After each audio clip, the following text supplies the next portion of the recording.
The mimosas were flowing at the country club brunch, and my sister Sarah was practically glowing as Dad slid the keyring across the white tablecloth. The keys to the Oceanview beach house. 3 bedrooms, direct beach access, million-dollar views. Our family's pride and joy for 2 generations. Congratulations, sweetheart, Mom said, dabbing her eyes. You've worked so hard for that MBA. You deserve this. Sarah picked up the keys like they were made of gold. I can't believe it. The beach house. All mine. Well, technically it'll still be in the family trust, Dad clarified. But you'll have full use of it. Exclusive rights. We're transferring primary occupancy to you. My younger brother Chris raised his coffee cup. To Sarah. And her fancy new business degree and her fancy new beach house. Everyone at the table cheered. Aunts, uncles, cousins, all gathered to celebrate Sarah's graduation and her spectacular gift. I lifted my water glass politely and took a small sip. What about you, Natalie? Aunt Diane asked, turning to me. What did you get when you graduated? The table went quiet for a moment. A nice dinner, Mom said quickly. And we were very proud. That was 7 years ago. I'd graduated from state school with a finance degree, no fanfare, no beach house. Just a dinner at Olive Garden and a card with $500 inside. Meanwhile, Sarah had gotten her MBA from a prestigious private university, funded entirely by our parents, and was now getting a multi-million-dollar property. It's different situations, Dad explained, his tone suggesting this topic was settled. Sarah's going into the family business. She'll need a place to entertain clients, host networking events.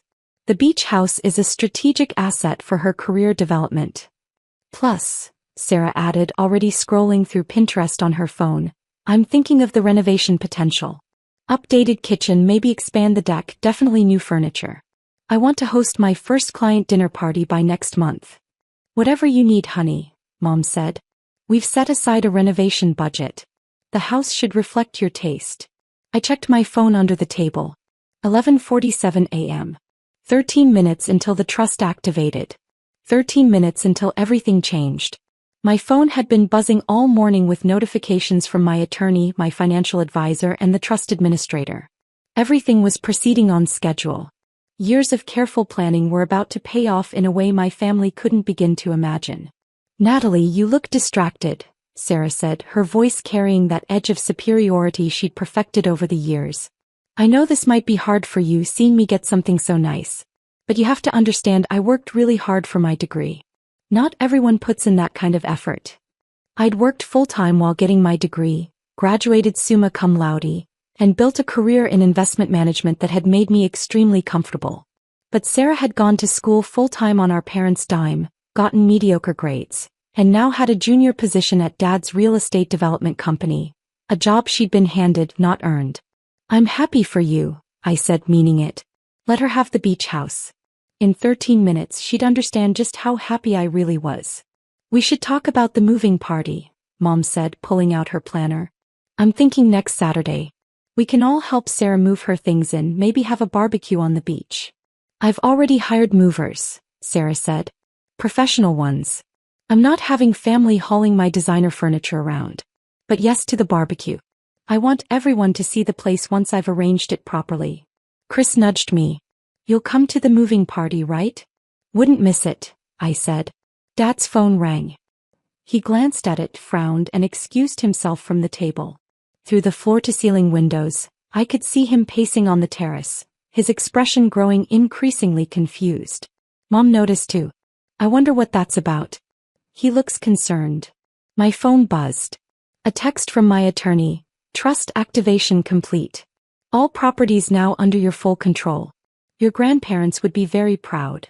11:59 a.m. Right on schedule. Dad returned to the table, his face pale. I need to speak with Natalie. Privately. The table went silent. Is everything okay? Mom asked. I'm not sure, Dad said, his voice tight. Natalie. We stepped away to a quiet corner of the dining room. Dad pulled out his phone, showing me an email from the Family Trust Administrator. I just received notice that the Coastal Properties Trust has been activated and transferred to a primary beneficiary. The email says you're now the sole controller of the trust. That can't be right. It's right, I said calmly.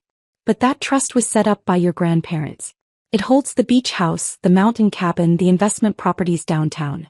It's worth, he did the mental math, at least $15 million. How could you possibly control it? Grandma and Grandpa set very specific conditions in their trust documents. The trust activates and transfers to full control when the eldest grandchild turns 30. I turned 30 last month. But they died when you were 15. How would you even know about these conditions? Grandma told me. Right before she passed. She was very clear about what would happen and what my responsibilities would be. She also gave me letters. One to open when I turned 18, another at 25, and the final one at 30. Each letter had instructions and guidance. Dad's hand was shaking slightly. The beach house is part of the Coastal Properties Trust, which I now control. You can't just take it from Sarah. We promised her. You promised her something that wasn't yours to promise. The trust has always had stipulations. Nobody bothered to read the fine print. Grandpa was very specific. The properties were to be managed by the eldest grandchild of sound judgment and financial responsibility, activated on their 30th birthday. This is insane. You're going to ruin Sarah's graduation gift over some technicality. It's not a technicality. It's the explicit intention of the people who built this wealth. Grandma and Grandpa worked their entire lives to acquire these properties. They wanted them protected, managed well, and passed down through the family according to their wishes, not Dad's impulses. We returned to the table. Everyone was watching now, sensing drama. What's going on? Mom asked. Dad sat down heavily. There's been a complication with the beach house. What kind of complication? Sarah's voice was sharp. I pulled out my phone and opened the trust documents. The beach house, along with the mountain cabin and 6 commercial properties downtown, are all part of the Coastal Properties Trust established by our grandparents. As of noon today, I became the sole trustee and primary beneficiary with full control over all trust assets. The silence was deafening. Sarah laughed, but it sounded forced. That's ridiculous. The beach house has always been family property. It's been trust property, I corrected. Managed by a corporate trustee until specific conditions were met. Those conditions were met today. Mom was scrolling through something on her phone now. I'm looking at the original trust documents. How did I never see these before? Because Dad managed the family finances and didn't read the details, I said simply. The trust was set up to prevent exactly this kind of situation. Impulsive gifts of valuable assets without considering long-term family wealth preservation. You're saying Grandma and Grandpa didn't trust me? Dad's face was red now. I'm saying they loved you but knew you had different values around money. They wanted to ensure the properties would be managed by someone with financial discipline and long-term vision. Sarah slammed her hand on the table. You can't do this. Dad promised me that house. Dad promised you something he didn't have the authority to promise. The trust has always specified that I would take control at 30. I didn't create these rules. Grandma and Grandpa did. Then change the rules. Sarah demanded. You control the trust now, right? So just give me the house.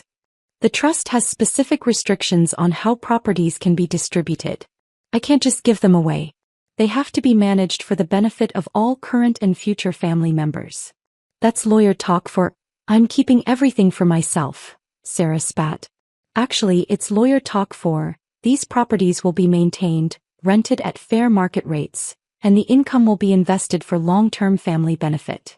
Which is exactly what Grandma and Grandpa wanted. Mom was reading the trust documents on her phone, her face growing paler. The beach house generates $8,000 a month in rental income when it's not being used by family. The commercial properties bring in over $40,000 monthly. This trust has been generating significant income for years. Where's that money been going? Chris asked. Back into the trust for property maintenance, taxes, and investment growth, I said. The current trust value is approximately $18 million, up from the original $12 million when Grandma and Grandpa died. Good management and appreciation. $18 million, Sarah whispered. And you're keeping all of it. I'm managing all of it. There's a difference. The trust documents specify that family members can use the properties under fair terms. You could still use the beach house, Sarah. You just need to book it through the property manager and pay the standard family rate. Pay to use my own family's beach house? Pay a subsidized rate to use a trust property, yes. Just like everyone else in the family. Dad found his voice again. This is going to tear the family apart. No, Dad. Your promise to Sarah without checking whether you had the authority was going to tear the family apart. I'm just enforcing the rules that have existed for 15 years. Aunt Diane spoke up from the end of the table. I remember when Mom and Dad set up that trust. They were very specific about wanting the properties protected. Dad always said he didn't want his hard work squandered on impulse decisions. Exactly, I said. Grandpa built a commercial real estate portfolio through decades of careful investment. He didn't want it broken up or handed out piecemeal. So what, you're just going to lord this over all of us? Sarah's voice was venomous. Sit on your little throne of properties while the rest of us beg for scraps? I'm going to manage the properties responsibly, maintain them well, ensure they continue appreciating in value, and make them available to family members under fair and sustainable terms. That's my job as trustee. You could have told us, Mom said quietly. You could have mentioned this before we promised Sarah the house. I sent Dad an email 3 months ago when the trust administrator notified me of the upcoming activation. I outlined the timeline and suggested he review the original trust documents before making any promises about trust properties. He never responded. Dad's face went from red to white. I thought that email was spam. Some kind of phishing scam. You thought an email from Grandma and Grandpa's estate attorney was a phishing scam? I get a lot of emails. I didn't read it carefully. That's not my fault, I said. I did my due diligence. You didn't do yours. Sarah stood up abruptly, her chair scraping loudly against the floor. I can't believe this. My graduation day and you're ruining it with your power trip. Sarah, I'm not trying to ruin anything. I'm just clarifying what's actually happening versus what you were told would happen. Same thing. She grabbed her purse. You know what? Keep your stupid beach house. I don't need it. I don't need any of this family. She stormed out and after a moment Mom followed her. The remaining family members sat in uncomfortable silence. Chris cleared his throat. So, can I still use the mountain cabin for my ski trips? Yes. Book through the property manager, pay the family rate, follow the house rules. Same as always. There were always house rules. There were always house rules. Most people just ignored them because there was no enforcement. That's changing. Dad was staring at his untouched plate. Your grandmother would be ashamed of you.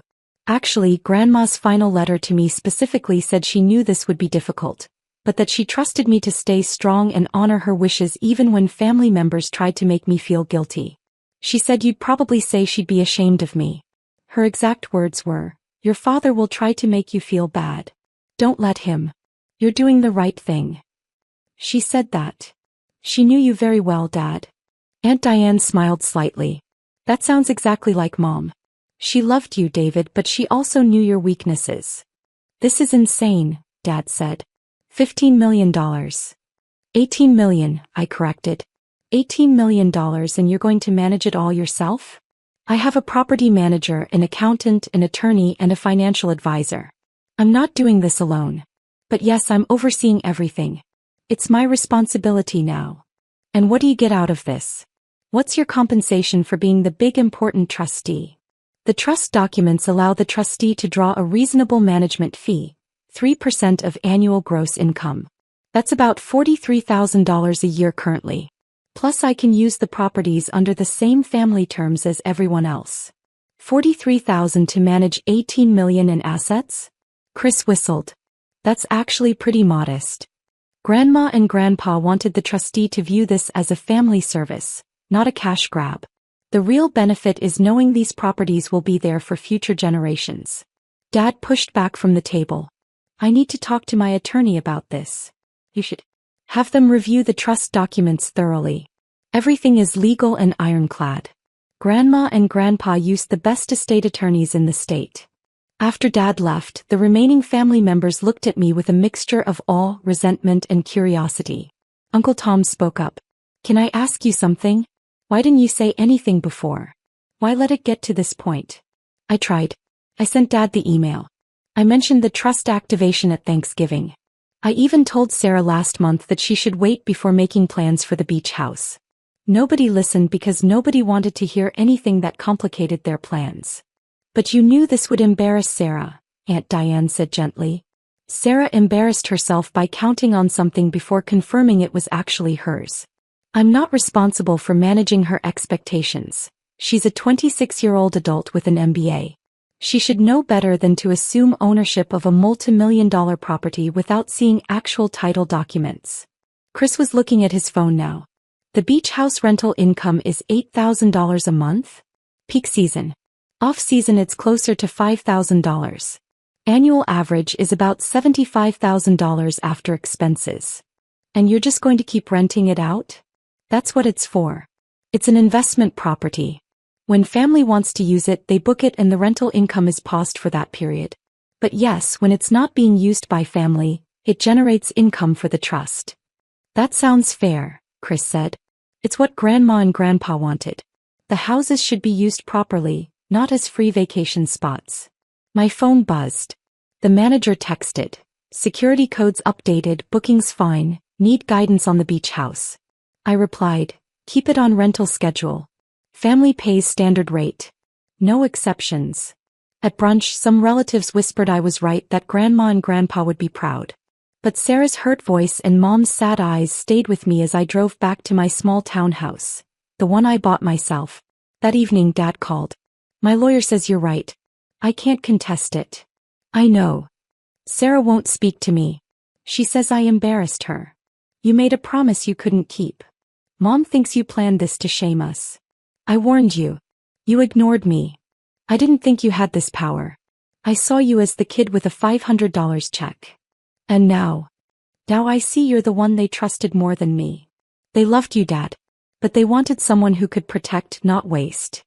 So what happens? I run the properties by the rules. Anyone can book if they follow them. And Sarah. She can book the beach house like everyone else.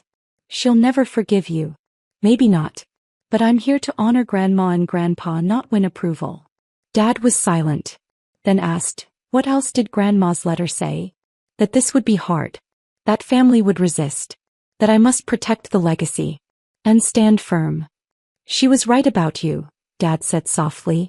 Later I reread her last letter. Don't give in to guilt. We built this as a legacy, not to waste. You are the keeper. Stand firm. I stood firm. Sarah got nothing. I got the empire. And I knew Grandma was smiling.